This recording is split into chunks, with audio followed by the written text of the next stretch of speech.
esse trabalho que hoje a gente desempenha, né, por conta da pandemia, né, por conta da gente evitar essa aglomeração.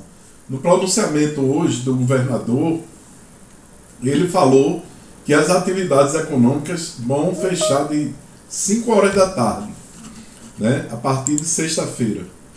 Então a gente tem um quadro que precisa ser analisado, porque o crescimento econômico, né, é importante para que a gente não tenha perdas, né, de emprego. Né? Quantas pessoas perderam emprego na pandemia? Né? Só colegas meus professores, eu tive 8 em agosto que perderam seus empregos. Né? Então a gente tem consciência de que esse modelo, né, esse modelo que foi adotado, foi justamente uma alternativa que já estava prevista na CLT, porque foi alterado em 2017. Então essa matéria nossa, a gente vai enfatizar basicamente duas reformas que ocorreram. Uma em 2017 foi a trabalhista e outra em 2019, que foi a reforma previdenciária. A reforma previdenciária que veio alterar regras de aposentadoria, né, exigir idade mínima e uma série de outros direitos que foram modificados, né, por essa alteração que foi a reforma da Previdência. Então, basicamente, pessoal, a gente viu que a gente trabalha dentro do que é relação de trabalho e relação de emprego. Só a título de uma rápida revisão. Eu sei que já falei alguma coisa para vocês. Mas que o trabalho, ele é toda a relação jurídica que caracteriza com a prestação do labor humano. Né? Labor significa trabalho. Então, sempre que tem trabalho empregado por uma pessoa, é uma relação trabalhista. Né? Então, por isso, a emenda 45 da Constituição Federal, ela padronizou que qualquer demanda trabalhista,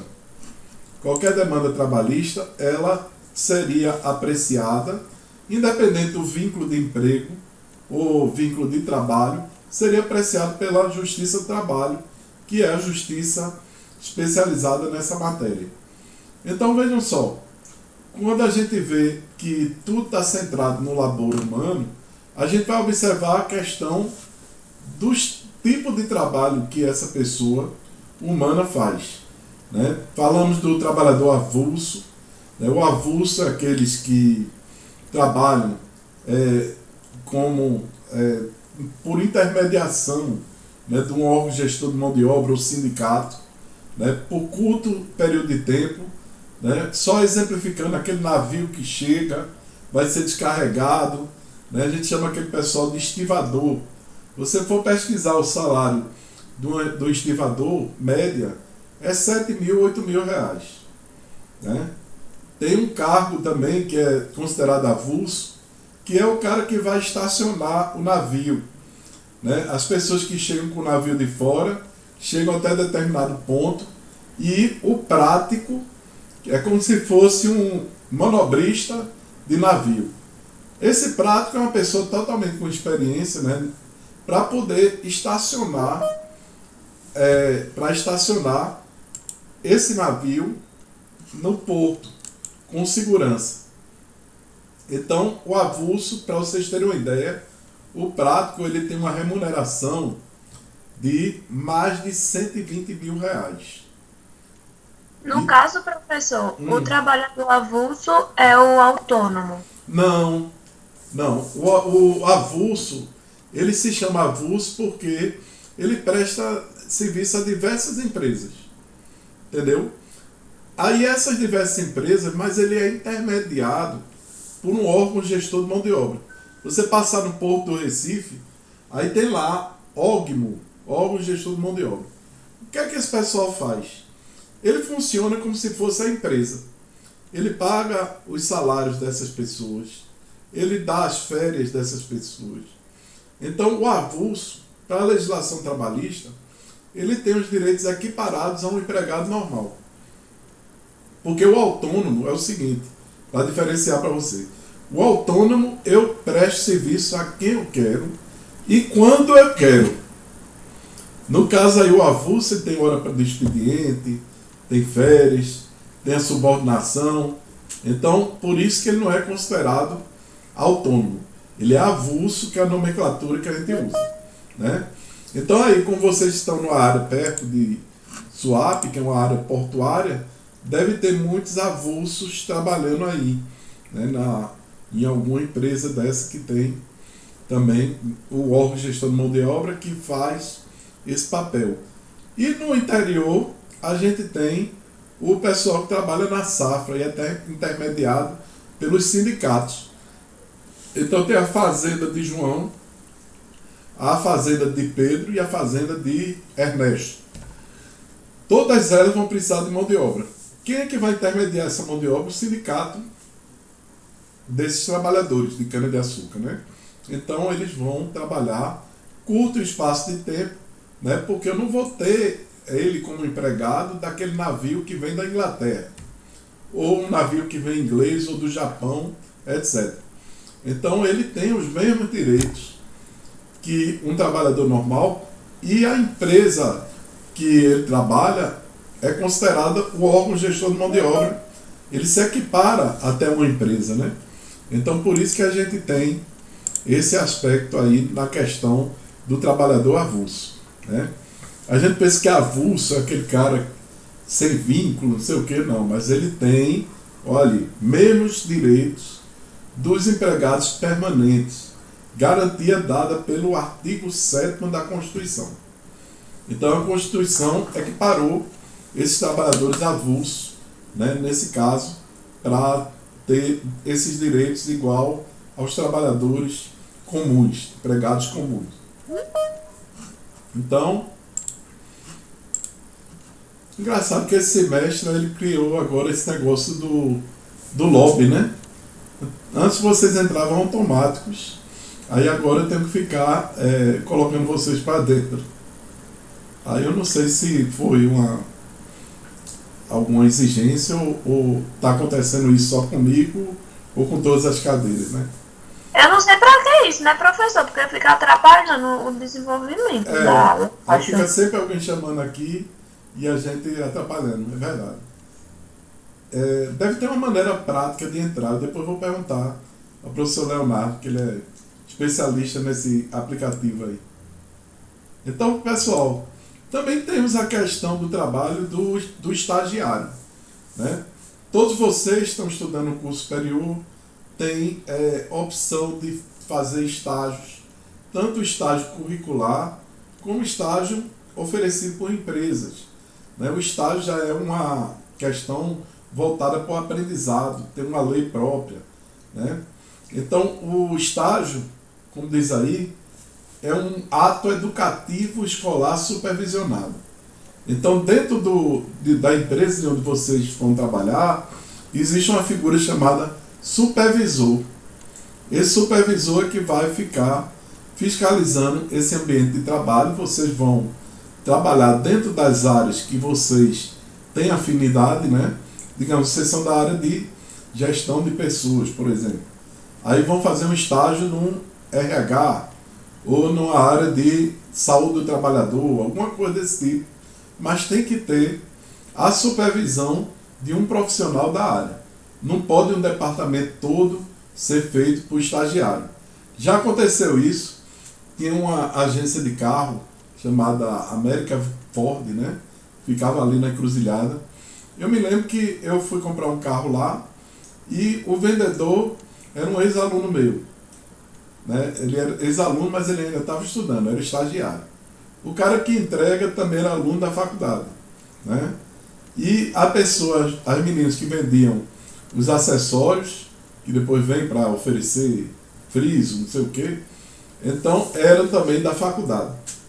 Aí eu perguntei, quem é o chefe de vocês aqui? Não, aqui só tem um estagiário mais antigo que chefia. E eu achei aquele negócio errado, e logo depois houve uma fiscalização Ministério do Trabalho lá e da Procuradoria do Trabalho, e lá fez um termo de ajustamento de conduta. Né? Para eles não serem multados, eles contrataram alguns dos estagiários que estavam lá como funcionários e mantiveram para cada tanto de empregado, de supervisor, você tem tanto estagiário. Então eles tiveram que se adequar à legislação e não mais colocar todo mundo como estagiário. Né? E interessante que o estágio ele é muito bom, porque o estágio ele já nos mostra antecipadamente o dia a dia de nós como profissionais. Né? Para vocês terem uma ideia, eu mesmo já trabalhando no tribunal tal, eu fiz estágios voluntários para poder aprender. Né? Será que eu, quando for fazer uma prova de advogado, não sei o quê, né? Eu pensando assim, antes de terminar o curso, eu precisava ter uma experiência no escritório informal, porque eu não podia estagiar sendo do tribunal. E foi bom porque ajudou muito na prova da OAB, tem uma prova prática, né? E você só com aquela vivência prática que poderia fazer. Então, dentro da lei do estágio, vocês que são candidatos a isso, né, tem o seguro de acidente pessoal, que a empresa é obrigada a fazer. Então, sempre que vocês foram contratados como gestor de RH, então a empresa vai dizer: o que é que eu preciso? Contratar um seguro de acidente pessoal, né, tem que ter uma jornada compatível com a faculdade dele, nada de botar ele à noite, atrapalhando as aulas, né? Então tem que ser um acordo com o estagiário. A duração não pode ser superior a 2 anos, mas no caso de portador de deficiência, até pode durar mais que esse período, né? Justamente para incentivar essas pessoas que têm alguma redução, né, na parte física e precisam de oportunidades. Então a gente tem os deficientes só tem vez naquelas empresas grandes, porque a partir de tantos funcionários aí tem que ter um deficiente. Mas a gente sabe que a maioria das empresas que a gente encontra são empresas pequenas. Você vai no Shopping Center Recife ou no Rio Mar, aquelas lojas, quantos funcionários tem? São poucos em relação ao que a lei determina para ser contratado um deficiente. Então a gente tem que dar oportunidade para pessoas também assim. Aqui, tipos de trabalhador.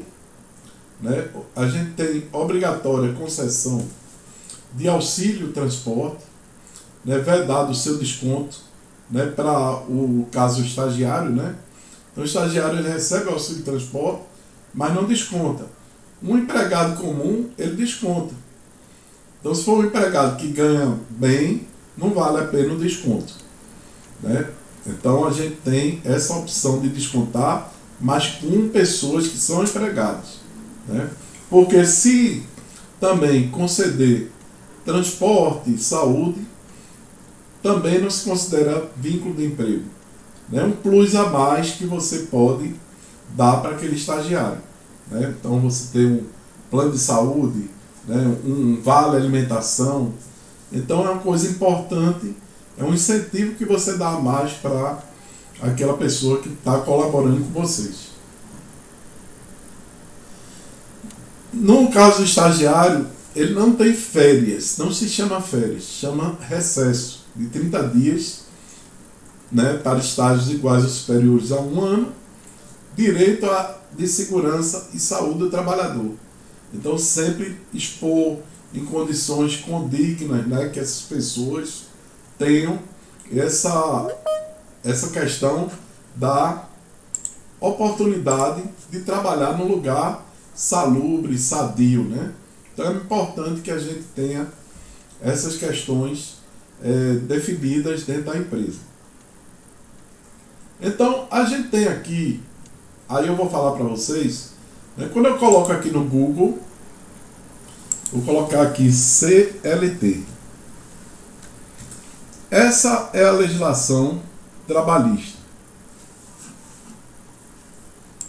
essa lei 5452. Ele não abriu aqui. Ah, sim, peraí.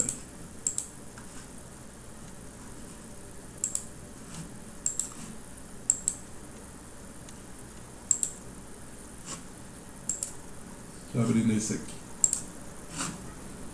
Então vejam, eu abrindo o Google e coloco para pesquisar CLT, que é a Consolidação das Leis Trabalhistas.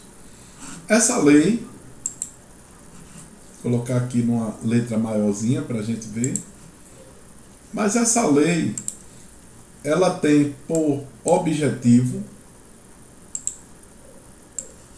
diminuir aqui, essa lei tem por objetivo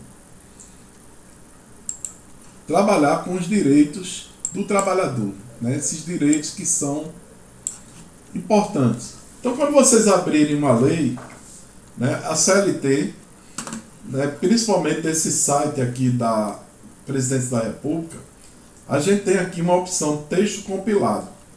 Por que um texto compilado? Vocês estão vendo aqui que o parágrafo 2º está arriscado. Está arriscado por quê? Porque em 2017, na reforma de 2017, esse texto aqui foi mudado. Então, foi mudado, tem aqui, ó, sempre que uma ou mais empresas, e aqui não se caracteriza o grupo econômico, a mera identidade social. Então, ele mudou totalmente o que vinha previsto o texto. O direito é muito cheio de mudança, né? Vocês, quando abriram a lei, não sei se vocês já tiveram a oportunidade de estudar uma lei para concurso, para algum outro objetivo, sempre à direita, ele diz de que a lei se trata. Então, aprova a consolidação das leis trabalhistas. Então, por esse textozinho à direita, eu já tenho a ideia de que a lei se trata, do texto que se trata. Outra coisa que eu disse aqui é que quando vocês clicam em texto compilado, aí desaparece aqui, ó. Então fica um texto mais limpinho. Se você for imprimir, você vai imprimir menos página, né? Então a gente tem essa possibilidade de vocês explorarem o texto. Então, quando eu estou falando aqui no artigo 3º, considera empregado toda pessoa física que prestar serviço de natureza não eventual empregador sob dependência desse e mediante salário. Esse artigo 3º que eu estou me referindo é o artigo 3º da CLT, que é esse texto aqui, certo? Então tem aqui uma lei, só para dar uma visão para vocês. Como é que a gente lê uma lei? A lei é composta de artigos, parágrafos. Quando só tem um parágrafo, ele é escrito assim, textualmente, é parágrafo único. E quando tem mais de um parágrafo, ele vem com esse símbolo aqui do Word, que é o Alt 21, né? Se eu não me engano. Então aqui, parágrafo 1º, 2º, 3º. Então temos os artigos, os parágrafos, né? Parágrafo único aqui. Isso aqui em algarismo romano é a questão dos incisos. E fora os incisos, ainda temos as letrinhas aqui, né? Que se chamam alíneas, né? Então toda lei ela tem artigos, parágrafos, incisos e alíneas. Então, muita coisa aqui que a gente viu na lei, ela tem as mudanças que foram efetuadas na reforma, né? Então, eles têm que mudar a lei para poder considerar. Então, a gente tem aqui, por exemplo, uma mudança nesse artigo 4º, que dizia o seguinte: o tempo do serviço do empregado esteja à disposição do empregador, aguardando ou executando ordem, salvo disposição expressamente consignada, computação na contagem do tempo de serviço para efeito de indenização e estabilidade, os períodos que o empregado estiver afastado do trabalho, prestando serviço militar ou por motivo de acidente de trabalho, né? Então, o efeito indenizatório se computa assim. Aí ele diz no de baixo, vejam, por não se considerar tempo à disposição do empregador, não será computado como período extraordinário, ou seja, hora extra, o que exceder a hora de jornada normal, a que ultrapasse o limite de 5 minutos, né, conforme o artigo 58 da consolidação, quando o empregado escolha, por escolha própria, né, buscar proteção pessoal em caso de insegurança em vias públicas, né, condições climáticas. O que é que ele está dizendo? Antigamente, se o empregado ficasse na empresa, aí ele podia dizer, não, ele estava fazendo hora extra. Mas na realidade ele estava se protegendo da chuva, ou estava esperando o ônibus ter um alíviozinho, né? Então você pegar um ônibus mais seco. Então o que ele está dizendo é que esse tempo não se considera como hora extra. E há outras coisas aqui, como a questão de práticas religiosas. Muitas vezes você tem pessoas lá que vão fazer um culto depois, um estudo bíblico, né? Lazer, um futebolzinho depois da...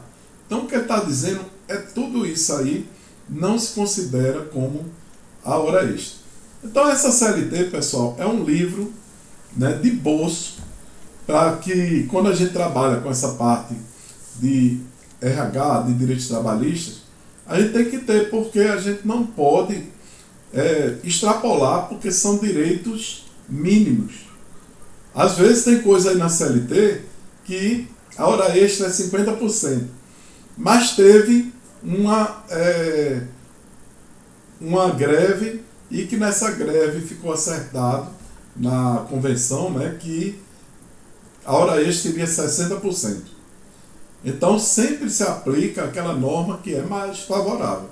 Mas eu nunca, jamais, eu posso pagar ou fazer o que tem a menos do que o que tem aqui, né?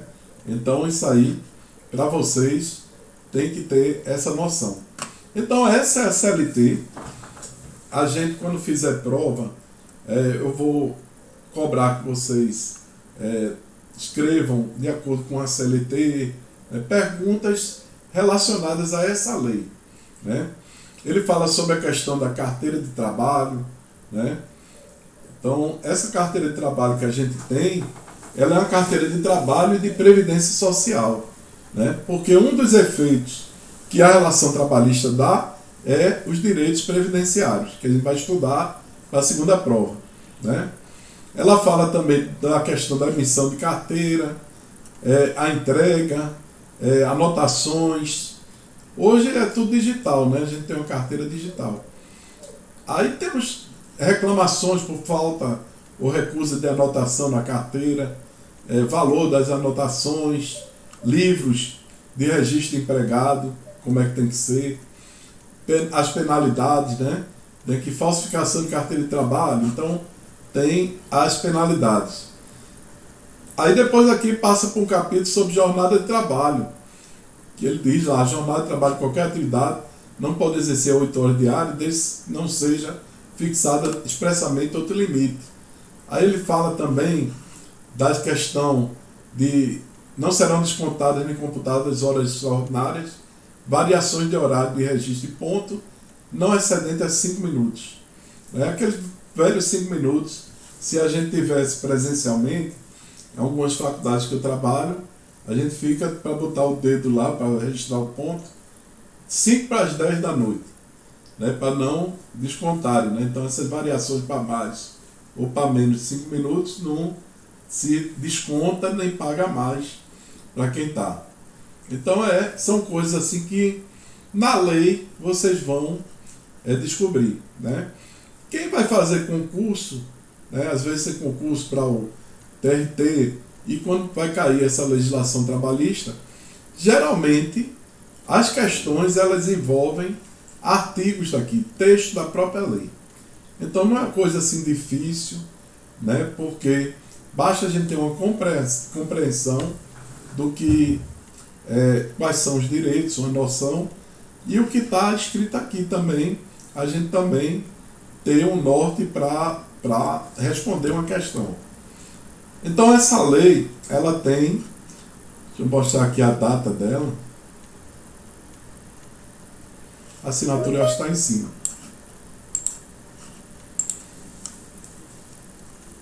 Aqui tem Getúlio Vargas, a data 1943, não foi 45 não. Então foi em 1943. Você vê que a sede do governo federal na época de Vargas era no Rio de Janeiro, né? Então ele consolidou as leis trabalhistas. Por quê? Cada grupo de trabalhadores tinha sua lei própria. Pessoal da área de telecomunicações, pessoal na área de marítimos, ferroviários, cada um tem a sua legislação. E o que é que foi que Vargas fez? Ele consolidou, uniu todas as legislações e passou a tratar o trabalho de uma coisa só, né? Por essa consolidação das leis.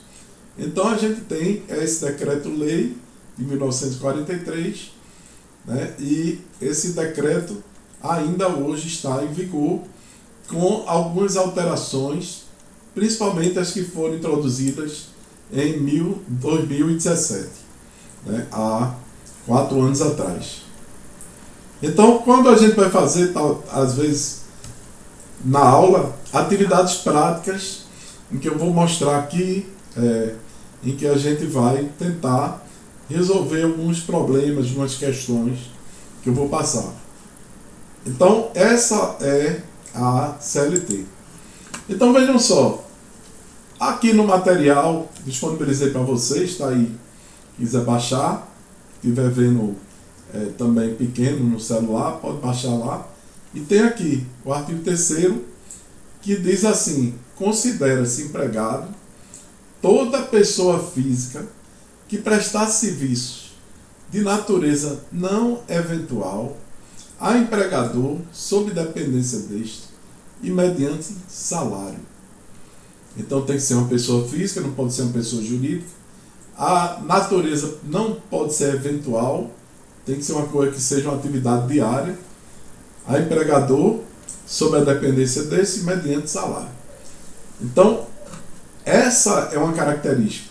No parágrafo único ele fala que a condição minha de trabalhador, ela não pode ser, haver distinções por conta da condição, né, se o trabalho é intelectual, técnico, manual, né. É importante que vocês tratem todos os colaboradores da empresa como se fossem importantes para a empresa, né. Eu sempre tiro um exemplo assim meu mesmo, né. Lá no Tribunal de Justiça, eu sempre disse assim: olha, eu não peco em tratar bem todo mundo. Por quê? Eu chamo do desembargador até o faxineiro, eu chamo de doutor. Bom dia, doutor, tudo bom? Eu falo assim. Um faxineiro uma vez até me questionou. Aí disse: o senhor me chama de doutor toda hora? Eu sou peão.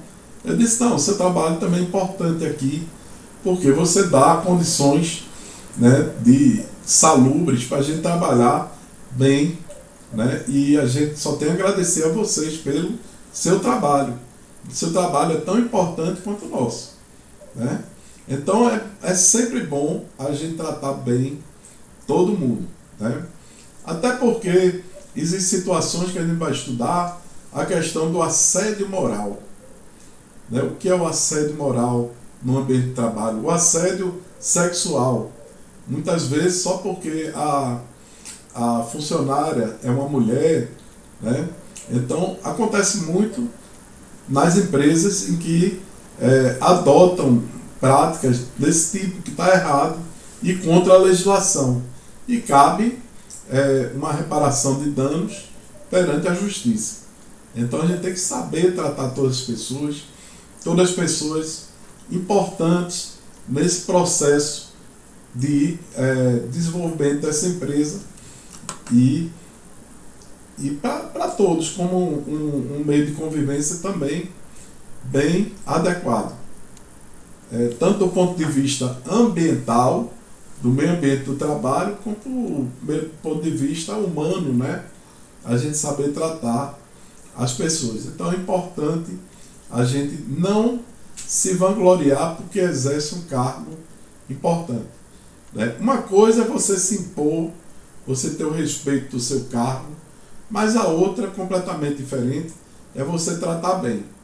Então, o objetivo de vocês, gestores, é serem os especialistas dessa área, né? Então, a gente tem como um papel fundamental de passar essas informações para que vocês não infringam na questão da lei, né?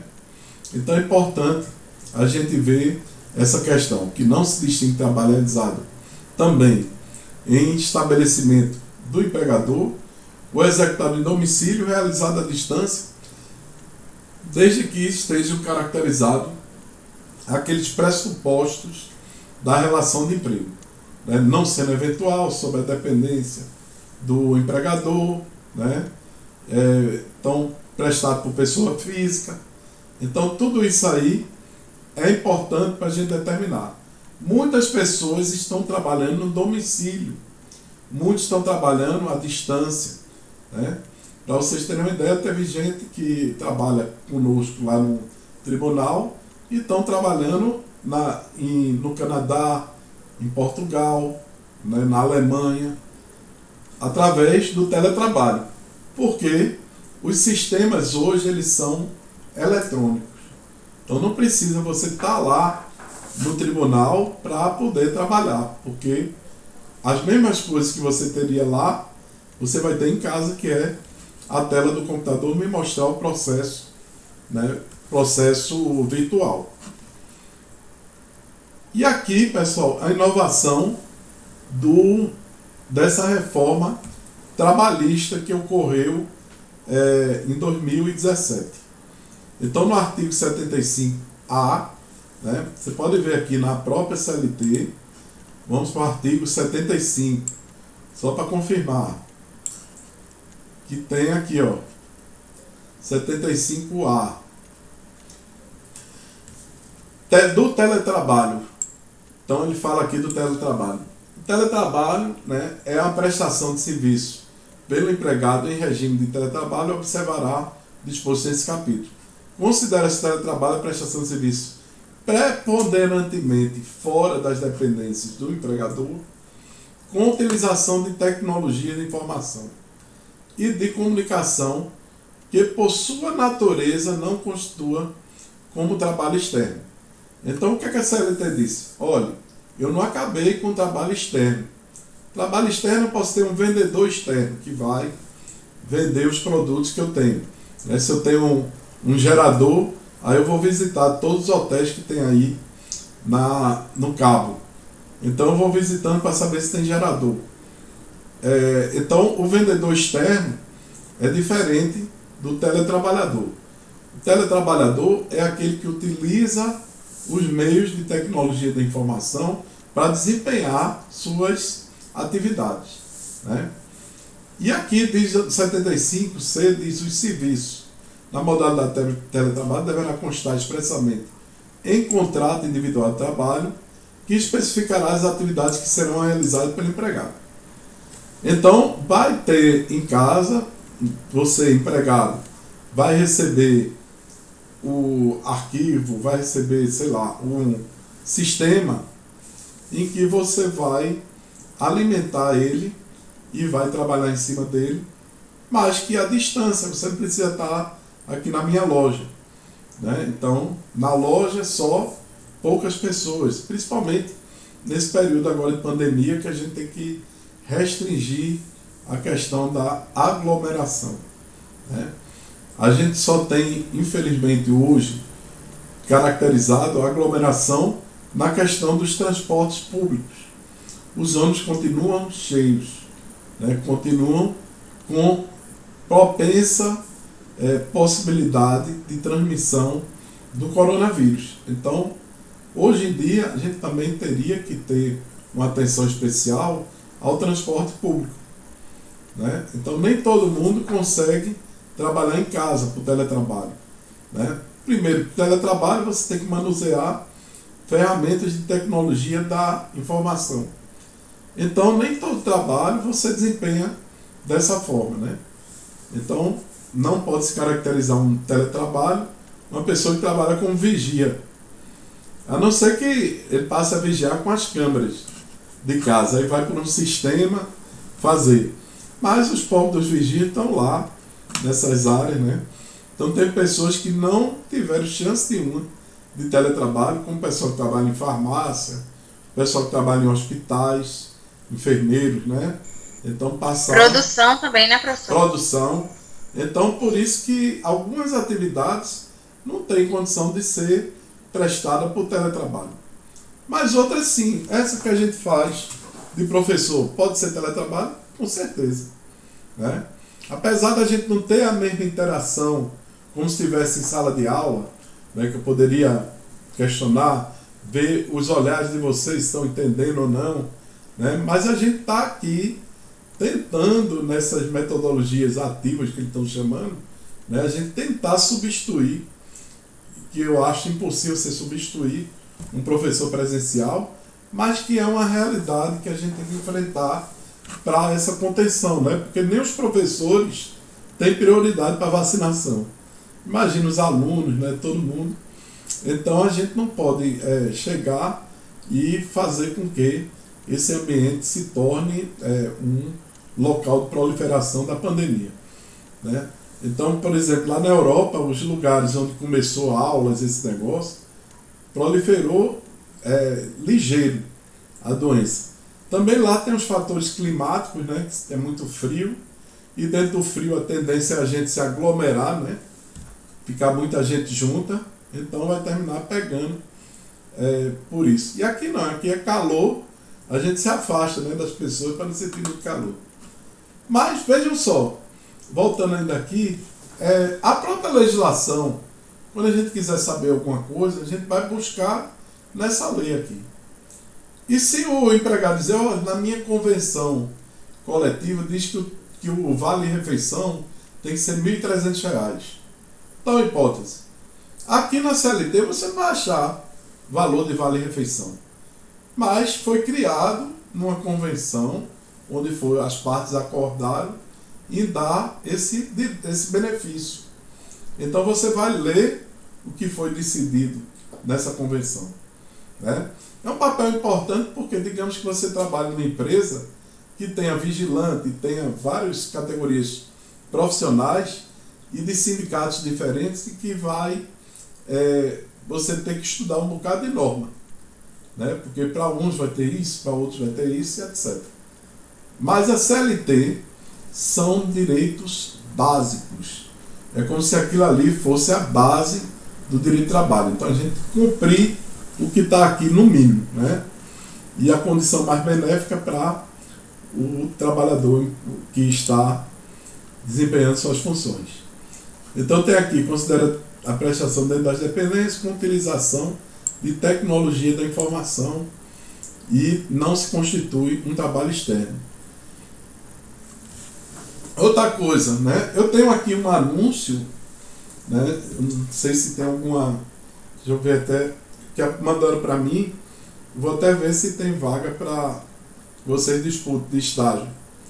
Mas tem um escritório de advocacia que lançou um edital e que existem vagas, por exemplo aqui, assistente administrativo, diretoria, né? Então aqui não está exigindo curso superior. Estágio de administração, controladoria. Negociador, banco de talentos, né? Estágio de administração, estágio de direito, jovem aprendiz, né? Advogados, né? Eu vou até postar isso aqui para vocês, caso alguém se enquadre em algum desses projetos, desses chamados, né? Possa enviar currículo e, mesmo em pandemia, tentar buscar esse conhecimento prático, né? Então é importante. Mas aqui as vagas de advogado que tem todos home office. Todos home office. Por quê? Porque os sistemas na justiça, eles já estão todos informatizados. Aí tem aqui advogado, home office, contencioso civil, advogado redator, né? Advogado trabalhista, né? Então tudo isso aí, essas vagas são, na maioria delas, para teletrabalho, né? Então você lá vai receber os processos, né? O escritório vai ter um sistema que tem os clientes dele para acompanhar os processos e os advogados acompanhar os processos na justiça, mais de casa. Então hoje é uma qualidade de vida melhor, né? Porque os estagiários de direito muitas vezes se viam doidos em percorrer todo aquele fórum do Recife. Aí saíam do fórum do Recife, iam para Jaboatão, depois para o Cabo. Então era uma correria. E hoje a gente está interligado pela rede mundial de computadores e a gente pode ter acesso aos autos, né, de maneira em casa, né? Então é importante. Tinha advogados que ficavam esperando para tirar férias quando acabasse um processo. O juiz desse uma decisão e ele fizesse logo aquele recurso. Então hoje tudo isso aí acabou.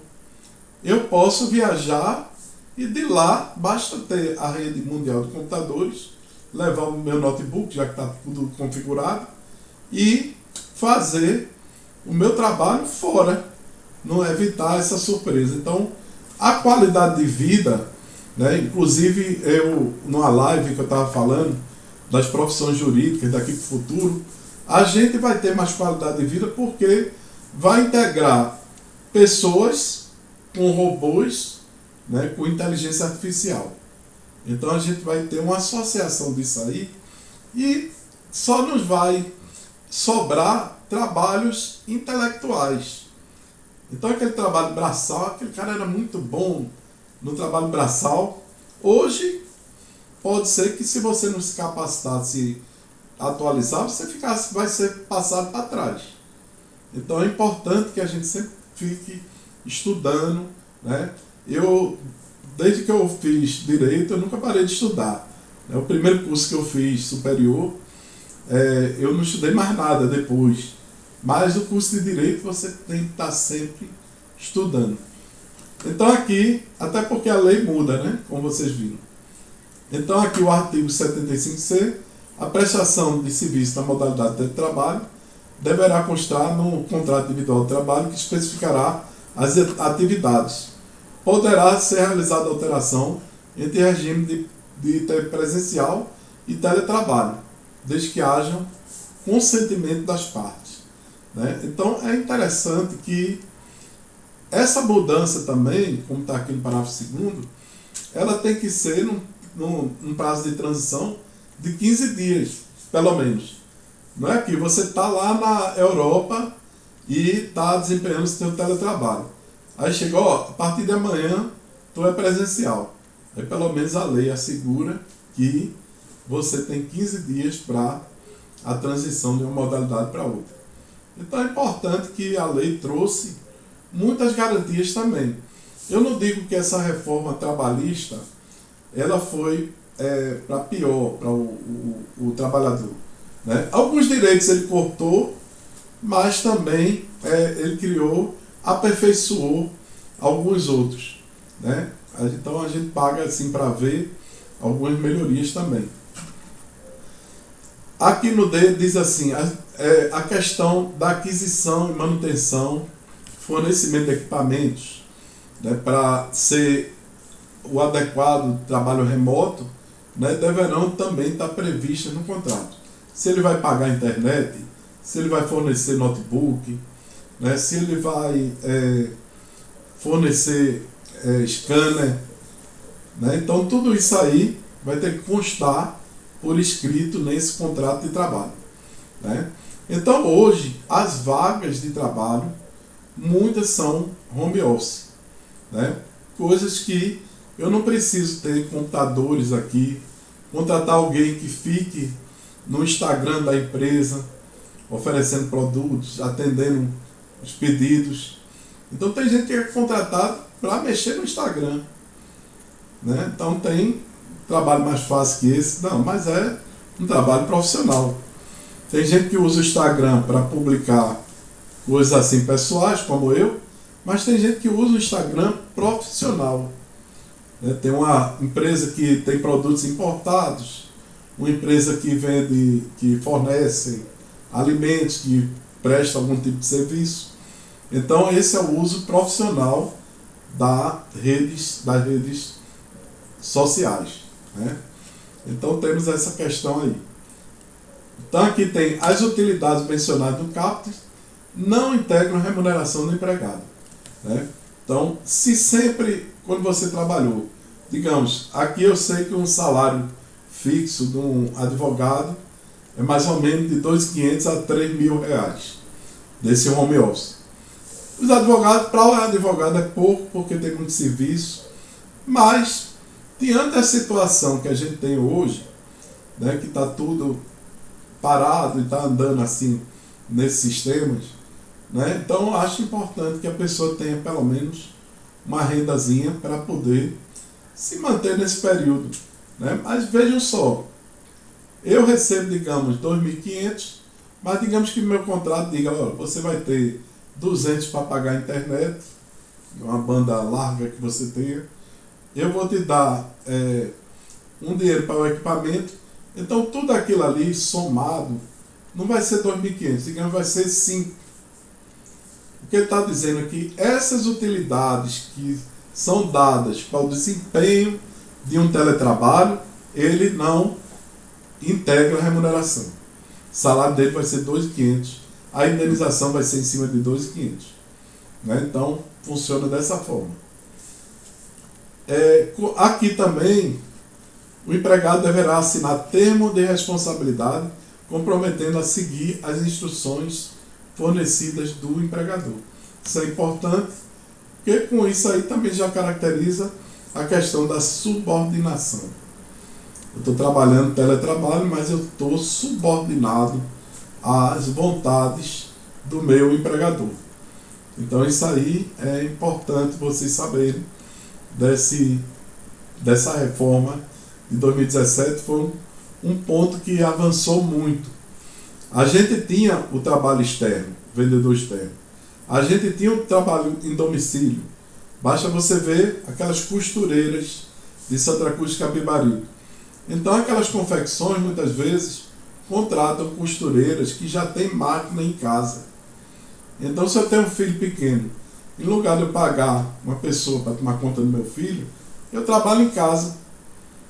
Tenho aquela minha produção para fazer e dou assistência para o filho. No trabalho normal a gente não conversa também, não toma um cafezinho, a mesma coisa em casa. Então, em casa, a única dificuldade que a gente tem é a gente ter disciplina. A disciplina de estar aqui, né, passando no horário certo, elaborando os conteúdos que a gente tem que passar. Então tudo isso é importante, a gente ter essa disciplina para trabalhar em casa. E não é mole não, a gente está no ar-condicionado e atrás da gente está uma cama. Na sala tem uma televisão que a gente podia estar assistindo uma série, alguma coisa. Né? Tem a cozinha, que é o mais importante, onde tem comida. Então tem que ter uma disciplina para a gente desempenhar o trabalho, o teletrabalho. E o trabalho em domicílio é a mesma coisa.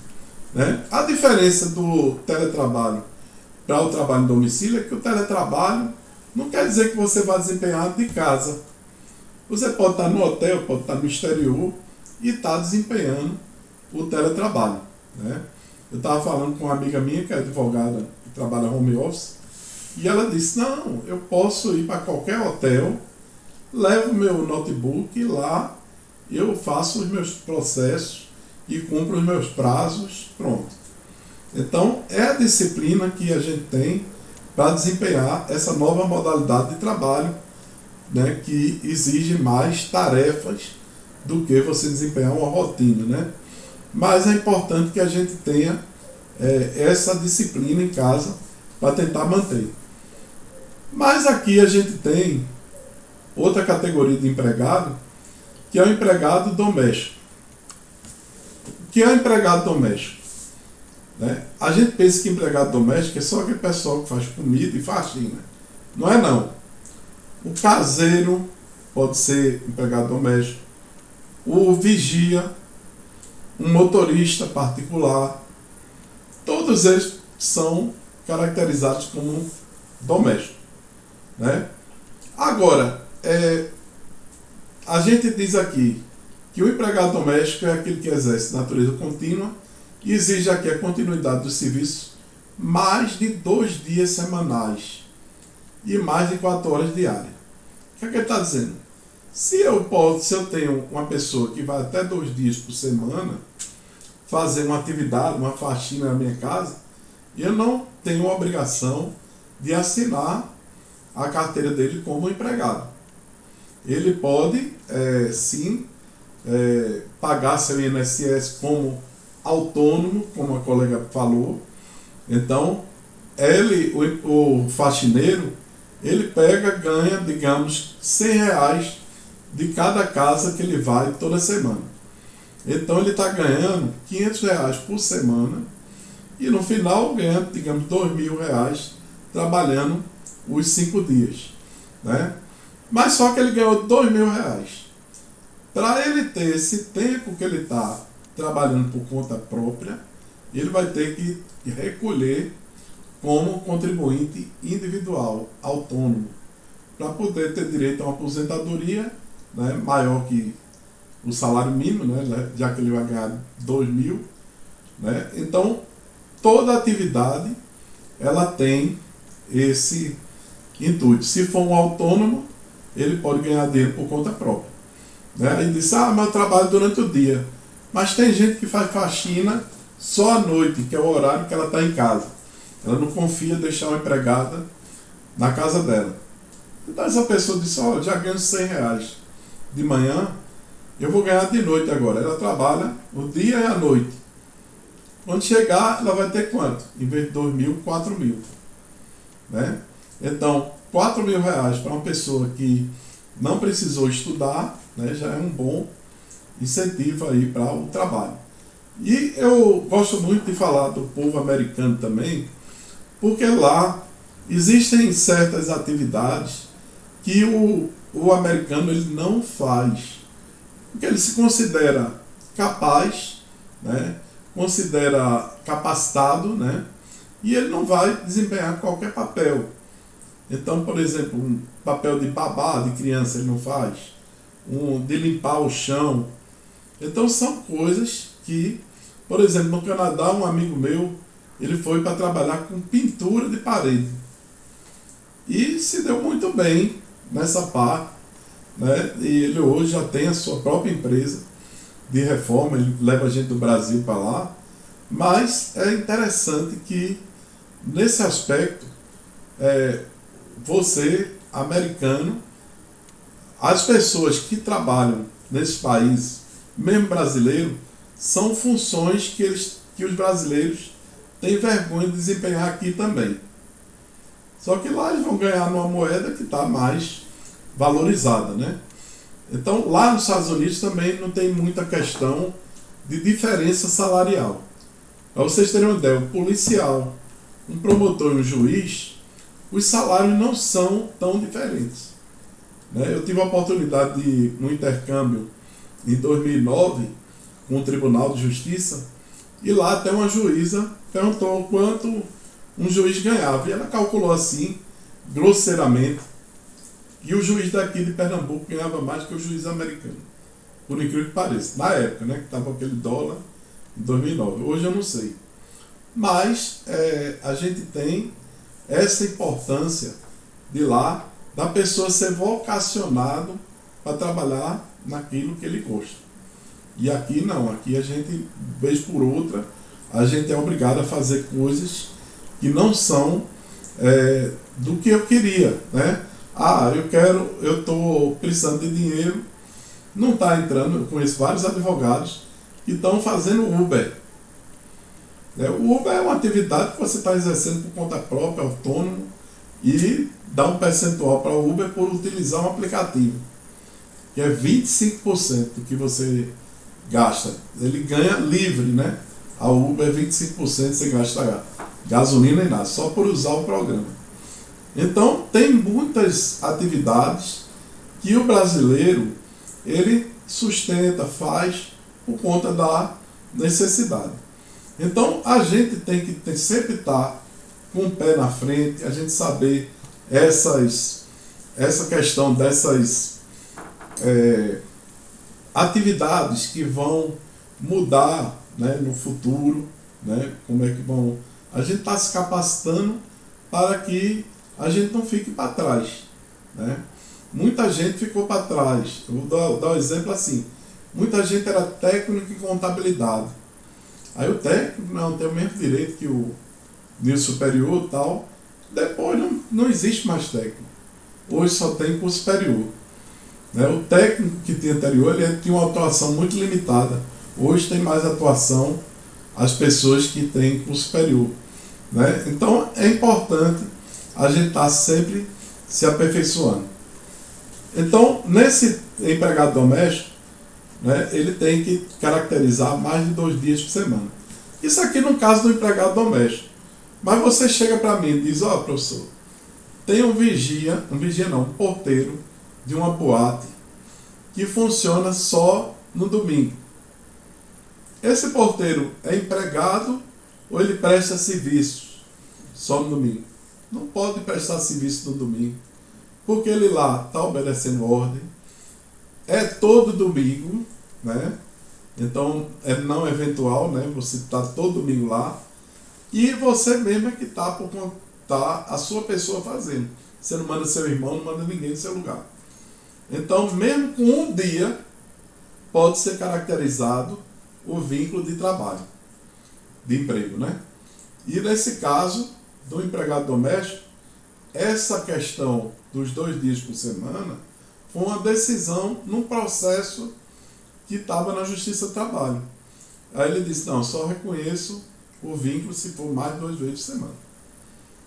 Né? Então, as pessoas já têm uma decisão judicial, mas que a própria lei não é clara nesse aspecto. Né?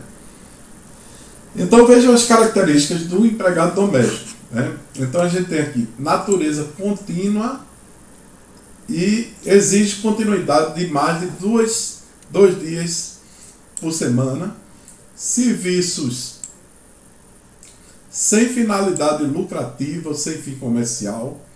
Então, vejam só, vou dar um exemplo. Eu estou fazendo uns docinhos para eu vender na faculdade para ajudar na mensalidade. Quem é que lhe ajuda nos docinhos? A empregada doméstica. Esse trabalho que a empregada doméstica fez é sem fim lucrativo ou com fim lucrativo? Com fim lucrativo. Então, ela pode entrar na justiça e descaracterizar a relação de empregado doméstico para empregado comum. A mesma coisa se eu tenho um comércio no fundo da minha casa.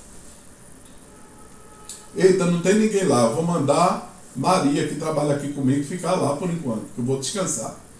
Também descaracteriza a relação doméstica, porque lá na bodeguinha, lá atrás da casa, dos fundos, ela tem atividade lucrativa.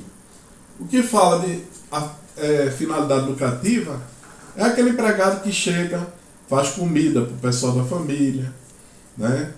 Que também participa do almoço, jantar.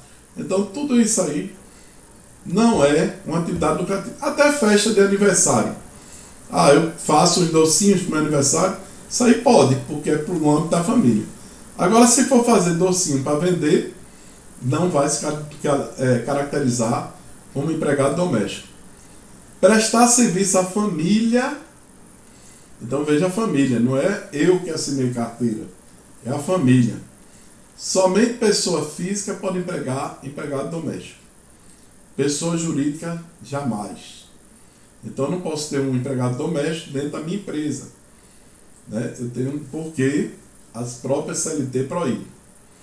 Prestar serviço a uma pessoa, a família, somente pessoa física, pode empregar doméstico, pode, aí já falei isso.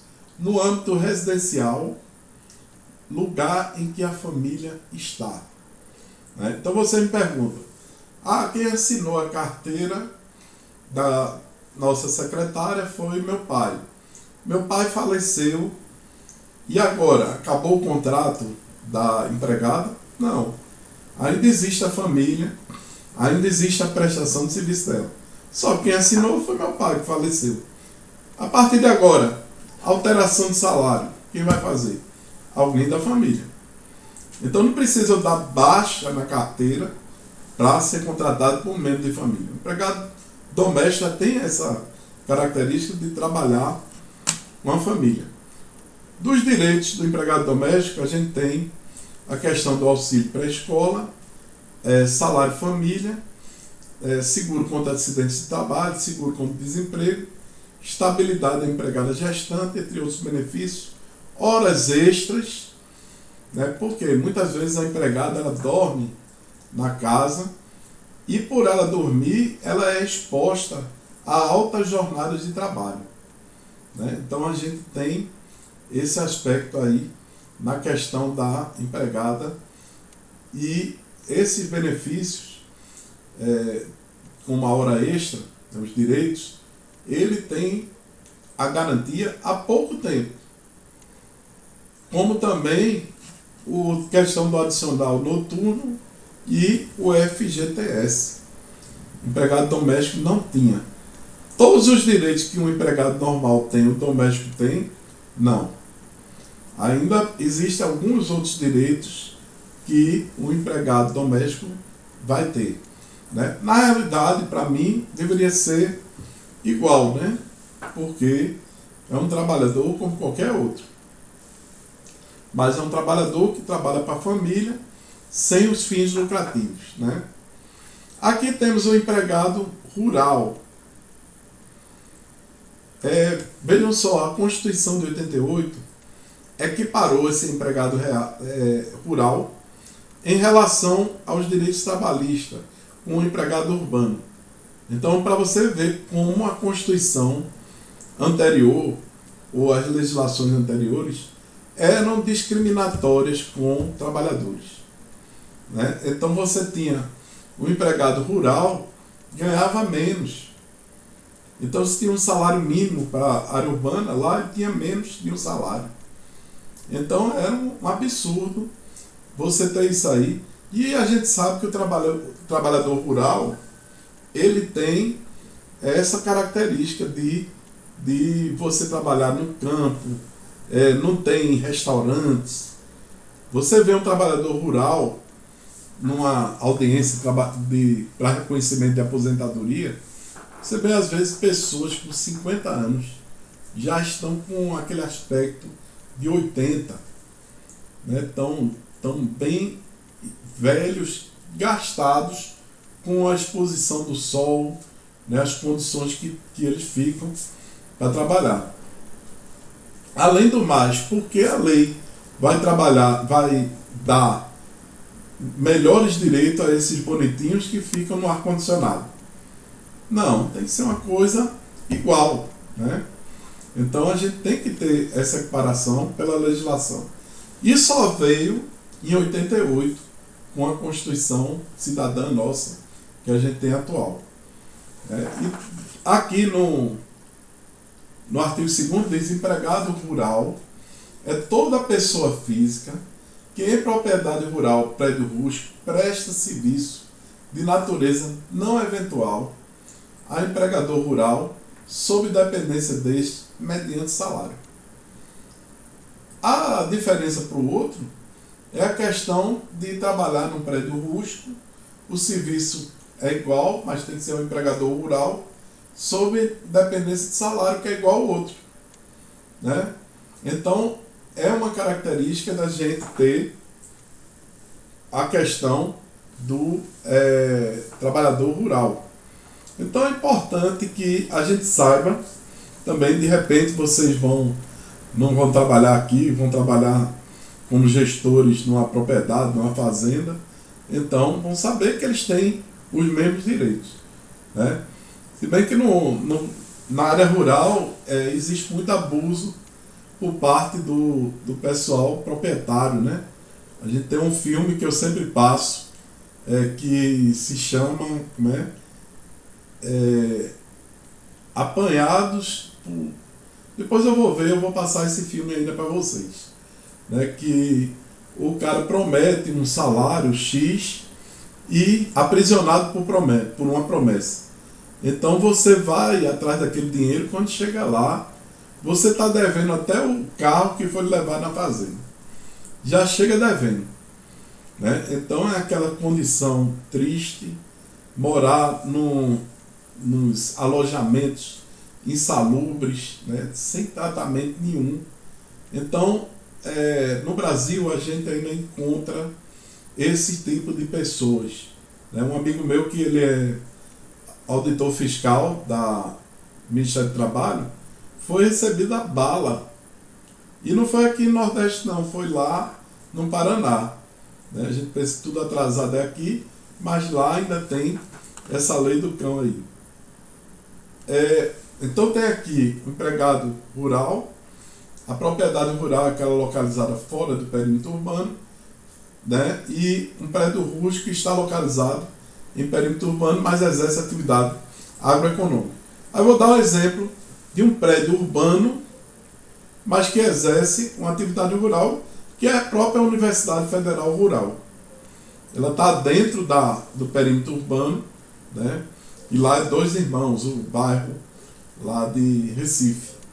E lá, o prédio, ele desempenha atividades agrícolas, a pecuária, né? Que tem cursos voltados para agronomia e para veterinária, que são de atividades agroeconômicas, né? Então é importante a gente saber esses tipos de trabalhadores, certo?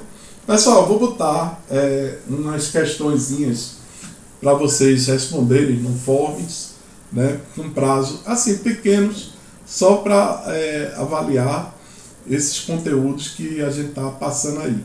E já é um exemplo de como cai na prova, né? Então, na próxima aula, a gente vai começar a falar sobre contrato de trabalho. Então, é um tema importante, né? E contrato de trabalho tem várias formas de ser celebrado, né? Então, essas questões que eu vou postar para vocês no Forms, né?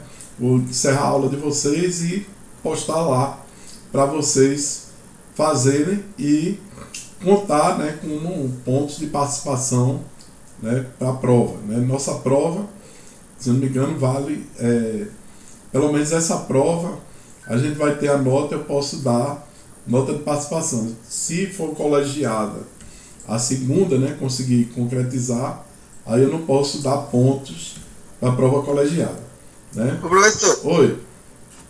mas nossa matéria não tem híbrida, não é isso? Sim. Aí, no caso, essa prova vai valer 8 pontos, com Sim. 2 da híbrida também, né? Mas ele tem esse ponto meu de participação, né? Que é fora Entendi. esses pontos, né? Entendi. Então você vai ter ponto para ajudar. Então eu É. vou colocar que é alguma coisa a mais do que eu posso ajudar nessa unidade, né? A gente fazer vocês ficarem com a nota maior agora, né? Para poder a gente ter mais tranquilidade na segunda prova. Tá certo? Alguém ficou alguma dúvida assim de perguntar, né? Podem tirar comigo. Na outra aula também coloquei meu telefone do WhatsApp e vou colocar aqui de novo para quem precisar tirar alguma dúvida quando estiver lendo o material, né? Quem é o representante dessa turma?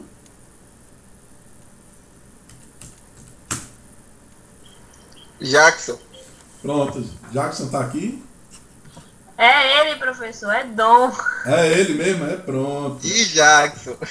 Então eu vou precisar que você também bote o seu telefone aí para Qualquer aperreio eu posso falar com você. Certo? Deixa eu botar aqui no chat. Tu bota teu telefone aí também, Jackson. Jackson, Tom, né? Pronto. Aí qualquer coisa da turma precise, aí a gente se comunica por aqui, né? A ata de presença eu já tiro daqui. Pronto, tô com o número dos dois. Aí eu já tiro aqui, tem nas opções, né, de reunião, deixa eu ver aqui. Onde é que tira essa ata? Não é aqui. Anotações também não é.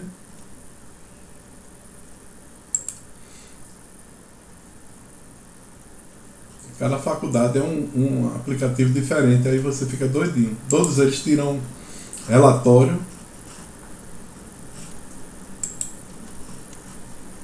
Deixa eu ver aqui onde é essa opção.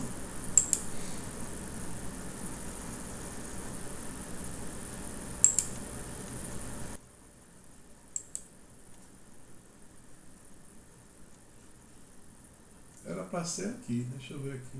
Detalhes da reunião. Será que é isso? Não.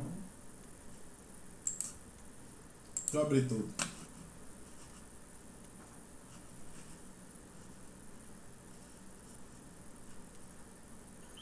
Professor, Oi. o questionário que você vai colocar agora vai ser agora e aqui no Teams, é? No Teams. Eu vou fazer no Agora, Teams. agora já está disponível? Não, eu vou fechar aqui e colocar as perguntas. Está aqui só para eu colar lá. Tá certo? Aí vai ficar disponível, vocês são notificados. Só para eu testar também, porque o ambiente da prova vai ser aí. Se alguém tem problema de acesso, aí eu já vejo antes, né? Então por isso que eu quero ver dessa forma. Pessoal, não estou achando a ata. E vocês hoje botem os nomes no chat aí, nome e matrícula. Eu vou depois descobrir aqui onde é, porque eu fiz em outra turma, mas não estou lembrado. Aí botem nome e matrícula aí para registrar a presença de todos.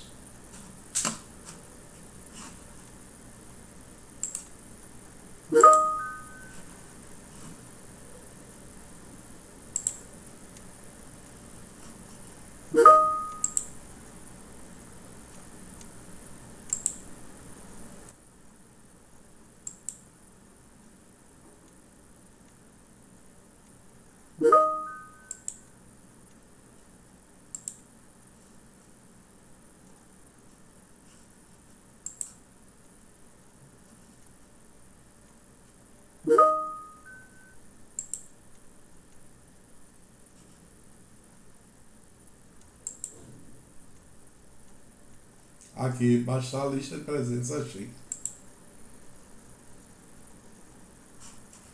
Pronto, então já tem a lista de presença aqui.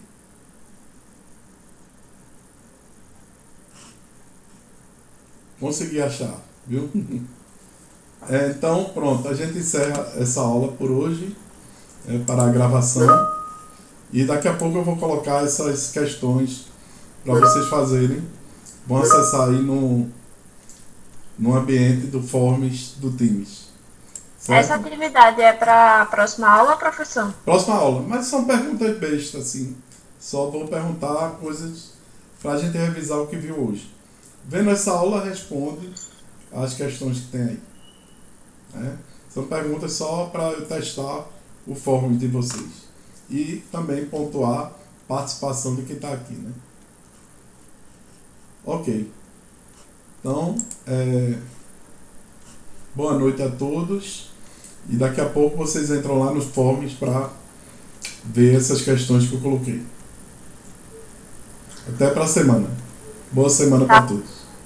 Boa noite. Boa noite.